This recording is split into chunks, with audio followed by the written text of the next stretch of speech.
The following content is provided under a Creative Commons license. Your support will help MIT OpenCourseware continue to offer high-quality educational resources for free. To make a donation or view additional materials from hundreds of MIT courses, visit MIT OpenCourseware at ocw.mit.edu.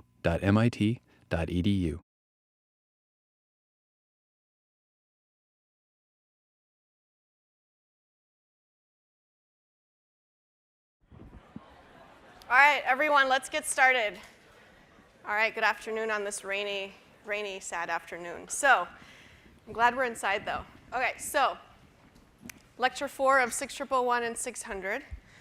Quick recap of what we did last time. So last time we did a little bit more string manipulations, and then we saw how you can use for loops over strings directly, right? So instead of having for loops that iterate over range, so 0, 1, 2, 3, 4, and so on, you saw that it was more powerful to sometimes use for loops that iterate over, over string objects directly. So that was the first half of the lecture. In the second half, we started looking at different ways that you can implement the different implementations to the same problem. So we saw the problem of finding the cube root, and we saw some implementations. We saw the guess and check method and the approximation method.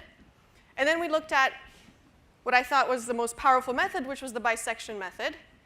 And this one, if you remember, I played a game with someone in the audience where I guessed a number between 0 and 100. And we saw that I was able to guess that number really quickly, right, using the bisection method. And that's the method that you're going to implement, that you are currently implementing in your problem set. Okay, so today, so that sort of finishes introduction to some of the more basic mechanisms in Python. And today we're going to talk about how to structure your programs such that you write nice, coherent code, reusable code, by hiding away some of the details in your code. Okay? And to do that, we're going to look at these things called functions. All right. So just stepping back and sort of getting a high-level view of how we write the code so far. Okay? So far, the way that you've been writing code for your programs is, you open a file, you type some code to solve a particular problem given, like in your problem sets. Each file contains some piece of code. You have sequences of instructions that contain maybe assignments, loops, conditionals, and so on and so on. But really, you have one file that contains each code, and you write everything in that particular file. Right? But this is OK for smaller problems that we've been seeing so far. But when you're starting to write large pieces of code, it's going to get really messy really quickly. Okay? So think about if you want to use a for loop in one part of your code, and you find it useful to use that same for loop in another part of your code. Some point in the future, as you're debugging your code, you might want to change your original for loop. You have to figure out all the other places where you've used that type of for loop, for example. So as you're scaling your code, you'll find it harder to keep track of these details. Okay? So this is where functions will come into play in today's lecture. Will help you in. Okay? So if you want to be considered a good programmer, and good programming style would be to not necessarily add lots and lots of lines of code, but really to add more functionality to your programs. Okay? So how many different things, how many different features can your program do, rather than how long can your code be, right? And that'll help you later on look at your code if you need it for a future class, and it'll help others if they want to look at your code later on if they find it useful. Okay? So today we're introducing this idea of functions. And functions are mechanisms to achieve decomposition and abstraction. Okay? So these are two keywords here that are going to pop up in today's lecture and also in future lectures. So before I introduce decomposition and abstraction in the context of functions, let's first take a look at just sort of a real-life example. So let's take a projector. Right? I'm using one right now. Quick show of hands. Okay? If I give you all of the electronic components that are part of a projector, right? Resistors, a fan, a light bulb, a lens, the casing, all of the different parts in it, who here would be able to build a projector? Do I see a hand? No? Ooh. Oh, yeah, nice. You can also lie. I won't know the difference. But if you can do that, I'd be very impressed. All right. So you can't really put together a projector, right? Another show of hands. If I gave you a projector that's fully assembled, okay, and I gave you a computer, for example, who would be able to maybe figure out within, let's say, an hour how to make them work together? Good. Fair bit of the class. That's perfect. That's exactly the answers I was trying to get at here. So none of us really know how a projector works, right, the internals, but a lot more of us know how to work a projector, right, just given maybe a set of basic instructions or just intuitively speaking. Okay? So you see the projector as sort of a black box, right? You don't need to know how it works in order to use it, right? You know maybe what inputs it might take, what's it supposed to do at a high level, right? Take whatever's on my screen and put it up on the large screen there, just magnify it. But you don't know how it does it, right? How the components work together. So that's the idea of abstraction, right? You don't need to know how the projector works in order to use it. Okay, that's abstraction. The other half of that was decomposition. Okay? So let's say that now, given a projector, I want to project a very, very large image down on a very large stage. For example, this is from one of the Olympics, right? It's a stage of, what, like 10 football fields, something like that? Something massive, right? You could build one projector that's able to project a very large image, but that would be really expensive, and you'd have to build this one projector that's used for this one time, right? So instead, what you could do is you could take a bunch of smaller projectors, right, and feed different inputs to each one of them. And as you're feeding different inputs, each one's going to show a different output. And then you're going to be able to have all of these different projectors working together to solve this larger problem of projecting this really cool image on a very large stage. Right? So that's the idea of decomposition. Okay? You take the same projector, feed it different inputs. It does the exact same thing behind the scenes, but it'll produce a different output for each one of these different inputs. Right? So these different devices are going to work together to achieve the same common goal. And that's the idea of decomposition. So these were applied to the problem of projecting large image or a projector in general, but we can apply these exact same concepts to programming. Okay. So decomposition is really just the problem of creating structure in your code. Okay, in the projector example, we have separate devices working together.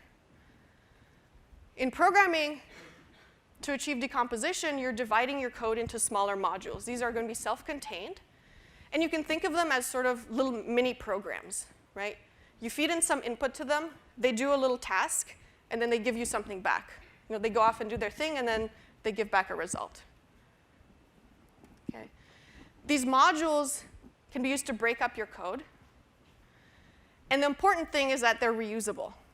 So you write a module once, a little piece of code that does something once. You debug it once.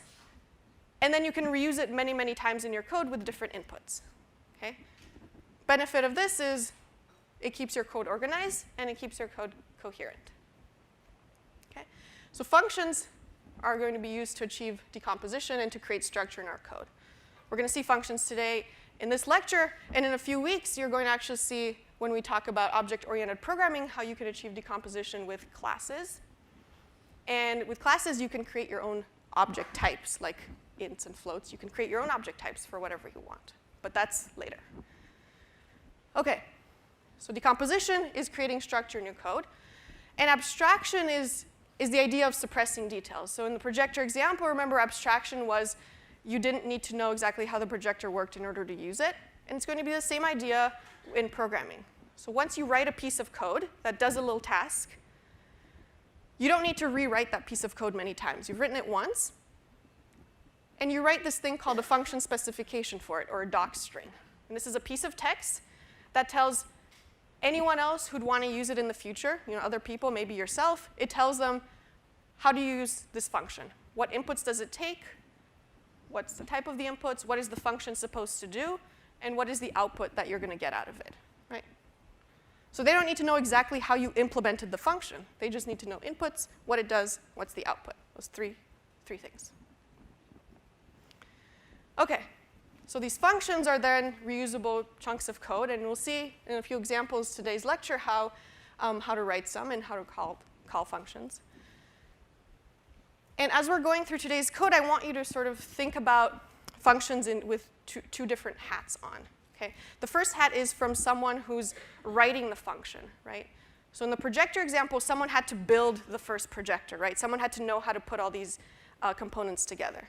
So that's going to be you writing a function, right? So you need to know how to make the function work. And then the other hat is you as a programmer who's just using the function, right? You're assuming it's already been implemented correctly, and now you're just using it to do something, okay? So these are some of the function characteristics, and we'll see an example on the next slide. So a function is going to have a name, right? You have to call it something. It's going to have some parameters. These are the inputs to the function. You can have 0 inputs or as many as you'd like. Function should have a doc string. This is how you achieve abstraction. So it's optional but highly recommended, and this is how you tell other people how to use your function. Function has a body, which is the meat and potatoes of the function, right? What it does. And a function is going to return something. It computes its thing, and then it spits back some answer. Okay. Here's an example of a function definition and a function call. Okay? Function definition is up here. You know what? I'll just draw it here. This is the function definition up here. And this is the function call down here. So remember, someone has to write the function, you know, that does something to begin with. So this is how you write the function. The first is going to be this def keyword. And def stands for, it tells Python, I'm going to define a function. Next is the name of the function. In this case, I'm calling the function is_even. And the function name should really be something descriptive, whereas someone who's just using this function or looking at it can pretty much tell what it's supposed to do without going a lot farther than that, than just looking at the name. Okay? And then in parentheses, you give it any parameters, also known as arguments. And these parameters are the inputs to the function. And then you do colon. Okay? So this is the first line of the function definition. And after this, everything that's going to be part of the function is going to be indented. The next part is going to be the doc string or the specification. And this is how we achieve abstraction using functions. Specification or the doc string starts with triple quotes and ends with triple quotes. And you can sort of think about this as a multi-line comment. It's just going to be text that's going to be visible to whoever uses the function. And it should tell them the following things. What are the inputs to the function? What is the function supposed to do, generally? And what is the function going to give back to whoever called it? Okay. The next part is going to be the body of the function. We'll talk about what's inside it in the next slide. And that's it. That's all for the function definition. Def, blah, blah, blah, indented everything inside the function. Okay? So this is you writing the function definition. Once the function definition is written, you can call the function, and that's this part down here. And here, when you call a function, you just say its name, and then you give it parameters. And you give it as many parameters as the function is expecting. In this case, only one parameter. Okay?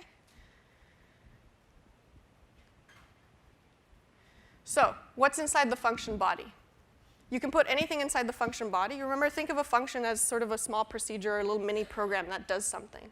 So you can do anything inside the function that you can do in a regular program, print things, do mathematical operations, and so on. The last line is the most important part of the function, though. And it's this return statement. That's what we call it. So it's a line of code that starts with return, which is a keyword. And then it's going to be some value. Okay? Notice this is an expression here. I%2 is equal 0 is an expression that's going to evaluate to some value. Okay? And as long as this part is something that evaluates to some value, it could be anything you want. Okay? And this line here, return something, tells Python, okay, after you've finished executing everything inside the function, what value should I return? And whoever called the function is going to get back that value. And the function call itself will be replaced by that value. OK. So let's look at an example. I'm going to introduce the idea of scope now. Okay. And scope just means, is another word for environment. Okay.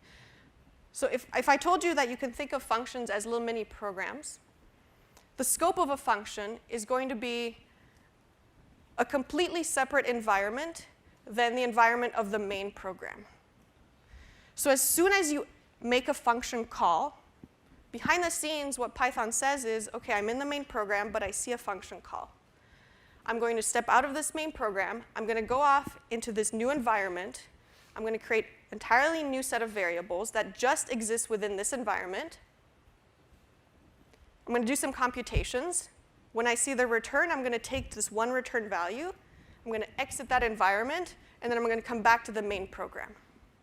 Okay? So as you're entering from one scope to another, you're sort of passing these values back and forth. So when you're entering a scope, you're passing a variable into the function. And when the function's finished, you're passing a value back to whoever called it. So once again, this top part is the function definition. And any arguments for the function definition are called formal parameters. And they're called formal parameters because notice they don't actually have a value yet. Right? In the function definition, you're sort of writing the function assuming that, in this case, x is going to have some value. But you don't know what it is yet. You only know what value x takes when you make a function call down here.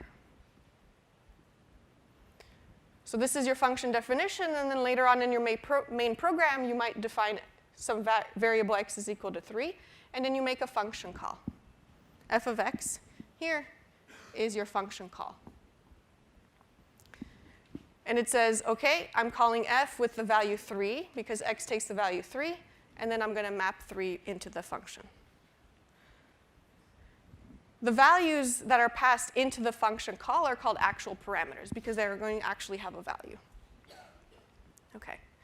So let's step through this program, this little small program, and see what exactly happens behind the scenes in the scope.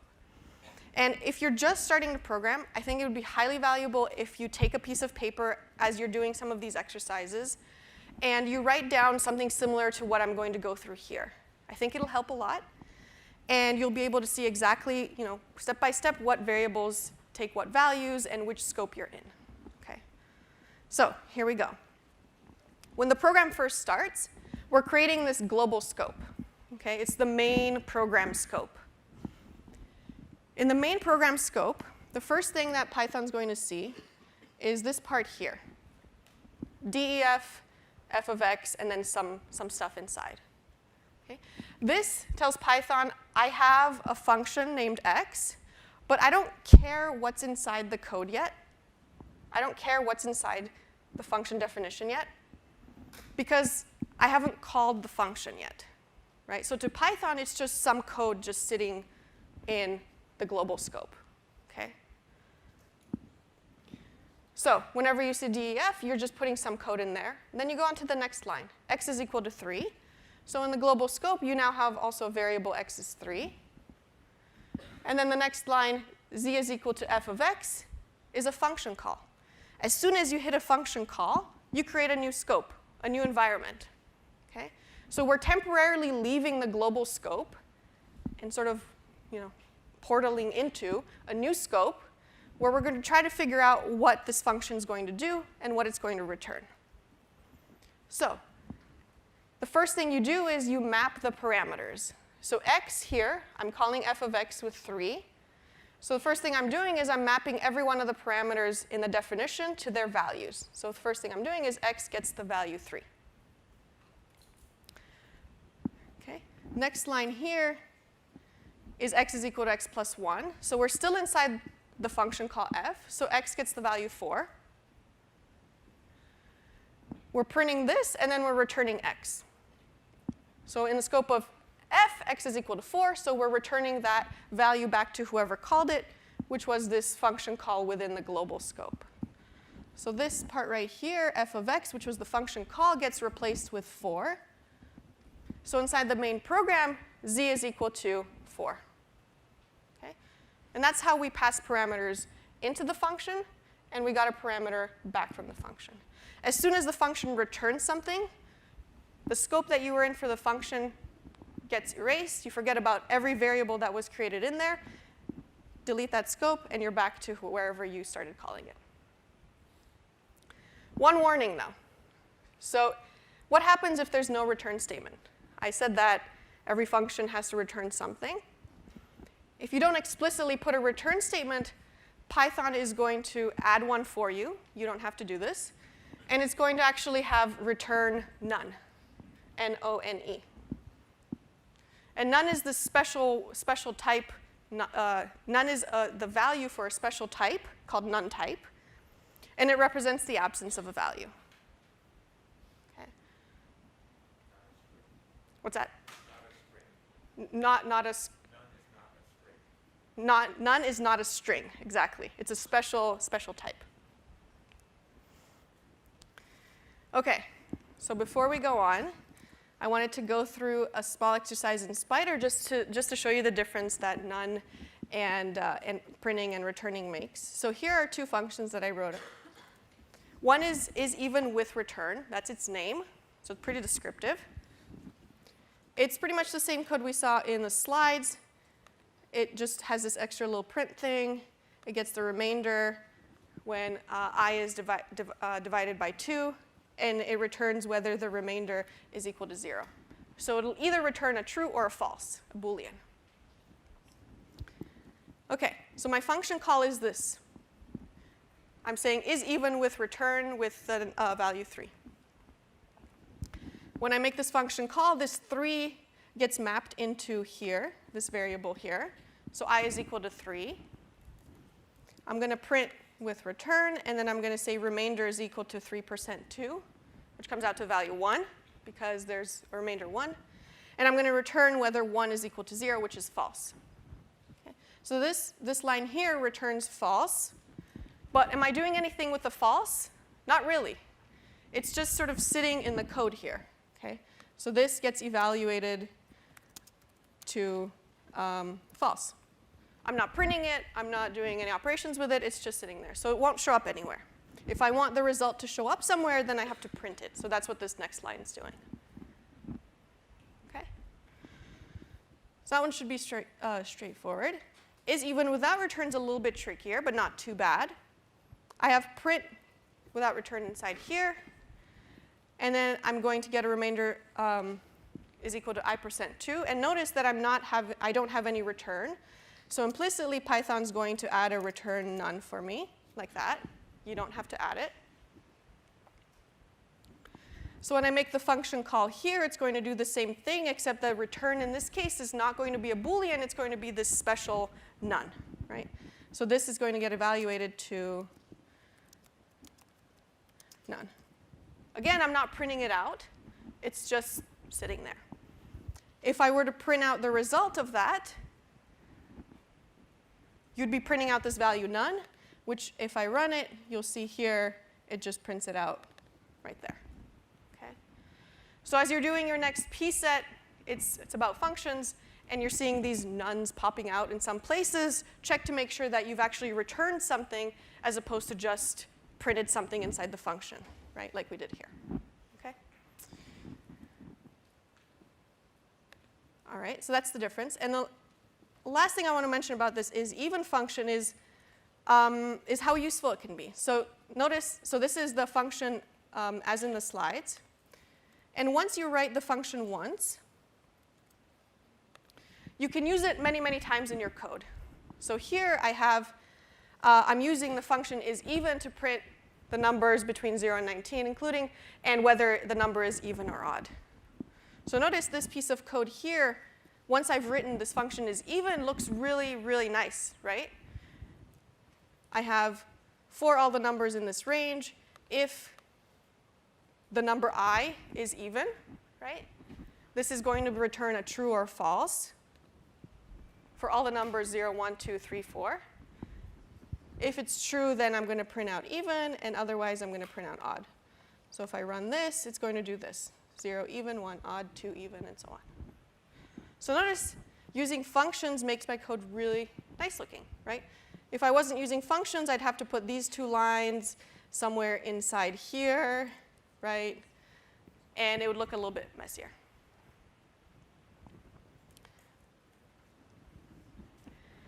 So I've said this maybe once or twice before. In Python, everything is an object, okay? Might not have meant anything back then, but I think you're going to see what I mean using this particular example, okay? So if in Python everything's an object, integers are objects, floats are objects, even functions are objects, okay? So as you can pass objects as parameters back and forth as function parameters, you can also pass other functions as parameters. Let's see what this means. So we have 3 function definitions here: func A, func B, and func C. And then I have 3 lines of code here in my main program. So I have one call to func A, one call to func B, and one call to func C. Let's trace through, just like in the previous example, and see what exactly happens. First thing I create is my global scope. And I have 3 function definitions. Again, I don't care what's in the code yet because I haven't called the functions yet. Okay, Python just knows there's these functions with these names that contain some code. After these definitions, I come to this line here, print func A. As soon as I make a function call, I'm going to create a new scope, and I'm going to hop into there. Okay? Inside func A, I'm going to go and look at what func A does. It doesn't take any parameters. It just prints out this message here, and then it leaves. It's done. There's no return, so we return none. So func A returns none to whoever called it, which was that line there. So that is going to be none. Next line, this one right here, print 5 plus some function call. Again, I'm going to hop into func B's scope and see what to do there. So first, I'm going to map my parameters. So 2 gets mapped to y. So inside func B's scope, y is going to get the value 2. That's the very first thing I'm doing, mapping all the parameters. Then I'm going to print this thing here, and then I'm going to return y.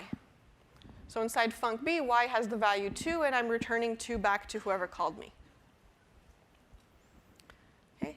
So this is the value 2, and I'm going to print 5 plus 2, which is 7.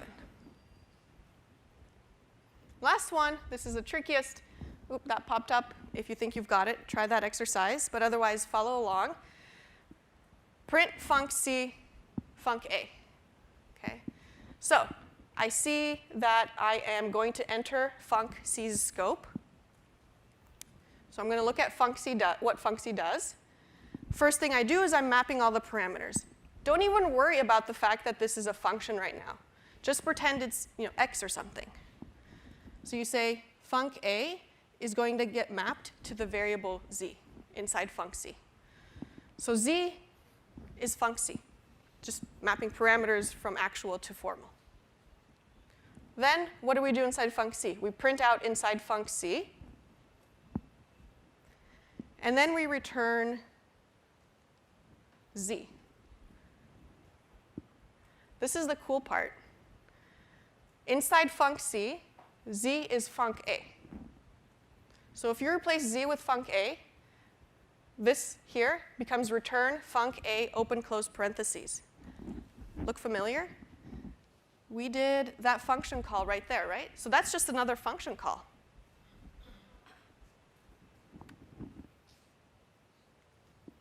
So with that being another function call, you're going to create another scope, and you're going to pop into that one. So we're 2 scopes deep. We're trying to figure out where we're going. So func A's scope is going to be up here. So what does func A do? It just prints out this, and it returns none. So we're going to return none to whoever called us, which was func C. So this line here becomes return none. And so this line here is going to return none to whoever called it, which was this line down here. Oops, I didn't mean to cross it out. So that line here is going to print none. So if you just go step by step, it shouldn't be too bad to try to map what happens with variable names and enforceable parameters and actual parameters. Okay? That's why I highly recommend pieces of paper and pens. One last thing I want to mention about scope before we do another example. So there are three sort of situations you might find yourself in. The first one is probably the most typical. And this is when you define a function, and it's using a variable named x, in this case, that's also defined outside of the function. And that doesn't matter because of the idea of scopes. So inside the global scope, you can have variables x. When you're inside a different scope, you can have whatever variable names you want. And when you're inside that scope, Python's going to use those variable names. So they don't interfere with each other at all. So in this example, I've defined a variable x is equal to 1, and then I increment it. And that doesn't interfere with the fact that we have a variable x outside. This one's a little bit trickier. I define this function g. And all g does is access a variable x. But notice inside g, I've never actually declared or initialized a variable x, right? In this f, I said x is equal to 1. But in here, I'm just sort of using x. So this does not give you an error. In fact, it's OK for you to do this in Python. Python says, OK, I'm in this scope, but I don't have a variable named x. So let me just go into the scope of whoever called me. So I'm going to just temporarily hop out of this scope and see, is there a variable x outside of me? And it'll find this variable x here, and it's going to print out its values. So that's OK. This last example here is actually not allowed in Python, similar to this one, except that I'm trying to increment a value of x, but then I'm also trying to reassign it to the same value of x. The problem with that is I never actually initialized x inside h. So if inside h I said x is equal to 1, and then I did x plus equals to 1, then it would be this example here, f of y. But I didn't do that. I just tried to access x and then increment it, and then try to reassign it. And that's actually not allowed in Python. There is a way around it using global variables. Okay? But it's actually frowned upon to use global variables, though global variables are part of the readings for this lecture. And the reason why it's not a great idea to use global variables is because global variables sort of give you this loophole around scopes. So it allows you to write code that can become very messy. Okay? So using global variables, you can be inside a function and then modify a variable that's defined outside of your function. And that sort of defeats the purpose of functions and using them and writing these coherent modules that are separate.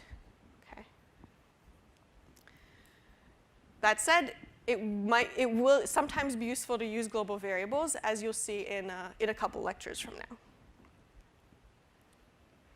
OK. Cool. So let's go on to the last scope example. OK, this slide is here. And notice I've bolded, underlined, and italicized the Python tutor because I find it extremely helpful. So the Python tutor, as I've mentioned in one of the assignments, it was actually developed by a grad student here, or grad student / postdoc here. And it allows you to go through Python, paste the code, go through it step by step. Like with each iteration, it'll show you exactly what values each variable has, what scope you're in, when scopes get created, when scopes get destroyed, variables within each scope, So pretty much every single detail you need to sort of understand functions, as we're starting to, you can see we've had a couple questions, and these were great questions.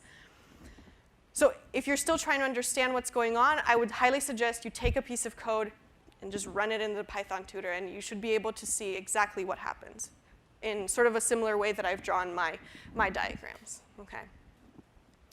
In all of the codes for this particular lecture, I've put links to the Python tutor for each one of those exercises. So you can just copy and paste those, and it'll automatically populate it with that particular example. So you just have to click step, step, step.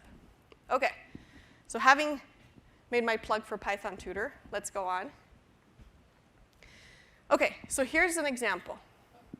It's going to show a couple things. One is print versus return, and also this idea of you can nest functions. Okay? So just like you could have nested loops, nested conditionals, you can also nest functions within functions. So let's draw some diagrams just like before of the scopes. First thing we're going to do is when we have a program, we're going to create the global scope, and we're going to add every variable that we have.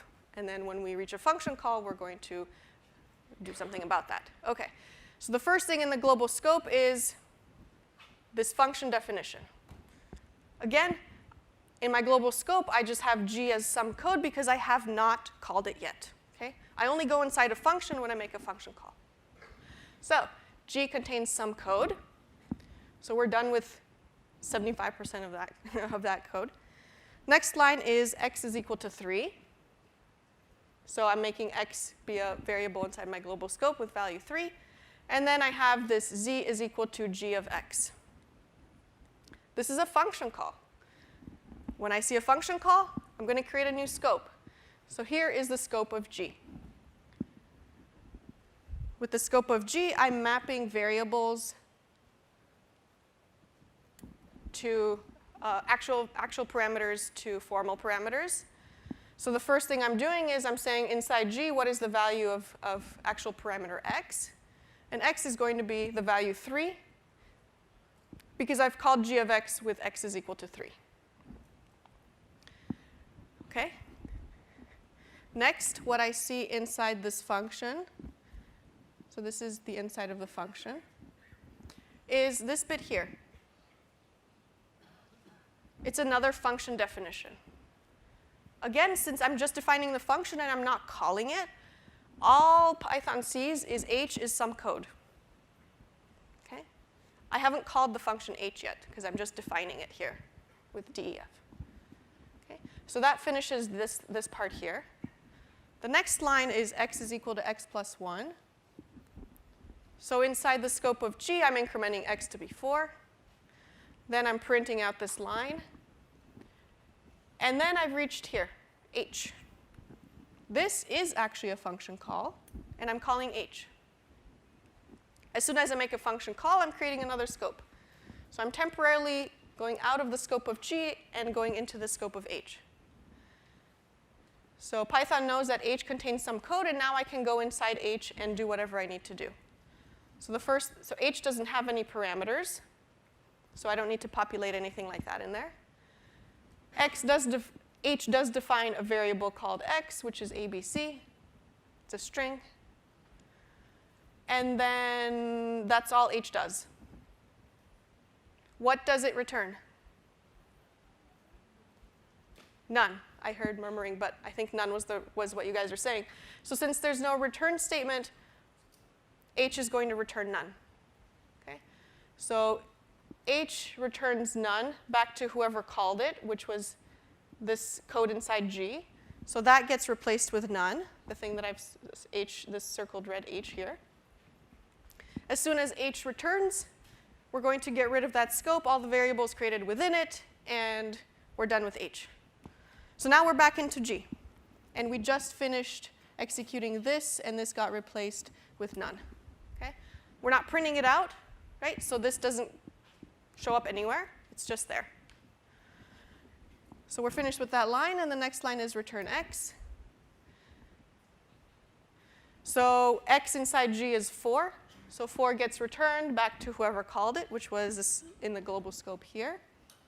So this gets replaced with 4.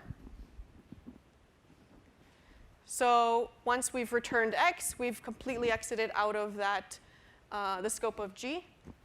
And we've come back to whoever called us, which was global scope. And we've replaced z is equal to g of x. And that completely got replaced with 4, the return value. Okay? So that's sort of showing the nested functions. All right, just circling back to decomposition abstraction. This is the last slide. You can see if you look at the code associated with today's lecture, there's some other examples where you can see just how powerful it is to use functions. And you can write really clean and simple code if you define your own functions and then just use them later. Right? And the beauty of defining your own functions that you can use multiple times later is you only have to debug the function once, right? I know debugging is not your favorite thing, but you only have to debug this one thing once. And then you can know that it's right and it works well. And you can just use it multiple times. All right. Thanks, everyone.